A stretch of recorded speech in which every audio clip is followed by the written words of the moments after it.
Let's make my famous key lime pie, the pivotal baked good I made on a whim a couple summers ago that launched me into my current baking obsession. And if you grew up anything like me, avoiding the kitchen like the plague, I want you to know that this is the perfect gateway baked good for a novice baker. And on top of all that, it's extremely delicious. I mean, look at that creamy, tart, citrus custard filling in a crunchy, buttery cashew and macadamia nut crust. Yeah, I use cashews and macadamia nuts for the crust. I know graham cracker crusts are traditional, but this one time I ran out of graham crackers, so I substituted for walnuts, because for some reason I had a ton of walnuts. Anyway, I loved how that crust turned out, so I experimented with some other nuts and landed on cashews and macadamia nuts being the best for this pie. Really, if you can afford it, just macadamia nuts is perfect, but they're so expensive. So I mixed in some cashews, which are slightly cheaper, to maintain the soft, creamy sweetness that the macadamia nuts provide. If you want something a little more on the earthy or bitter side, go with walnuts. Something I've yet to try but would like to are pistachios. Let me know if you want to see that, but we're getting too in the weeds now, so let's move on. Press the dough into the pan like so and try your best to make it even all around. Prick with a fork all along the bottom, line with parchment, and add some pie weights.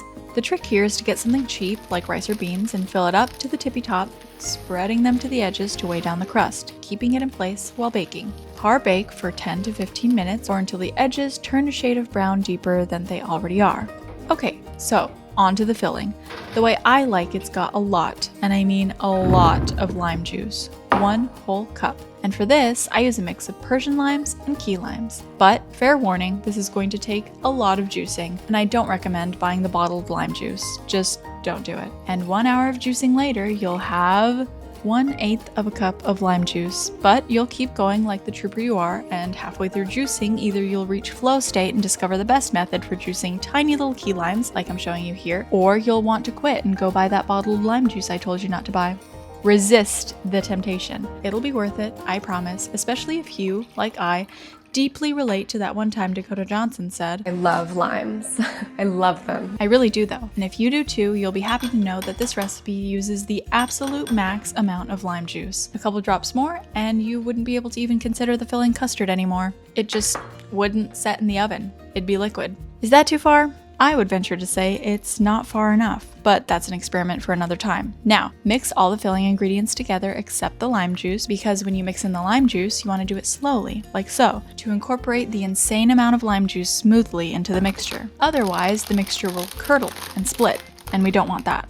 Now that our crust is baked and cooled, nice and brown on the edges, let's pour in our filling. Get every last drop in. You worked hard for this, don't let it go to waste. Smooth it out, and into the oven it goes for 15 to 30 minutes, and that's a wide range by design, because after 15 minutes, you're gonna do the wobble test. Open the oven and lightly tap the pie to see how the center wobbles.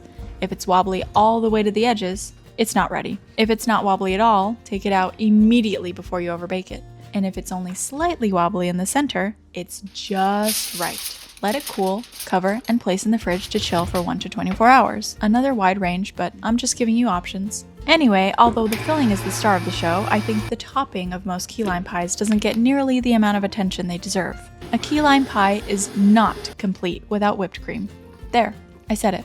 If you bring a key lime pie to a function and there's no whipped cream on top, or on the side, well, who am I kidding?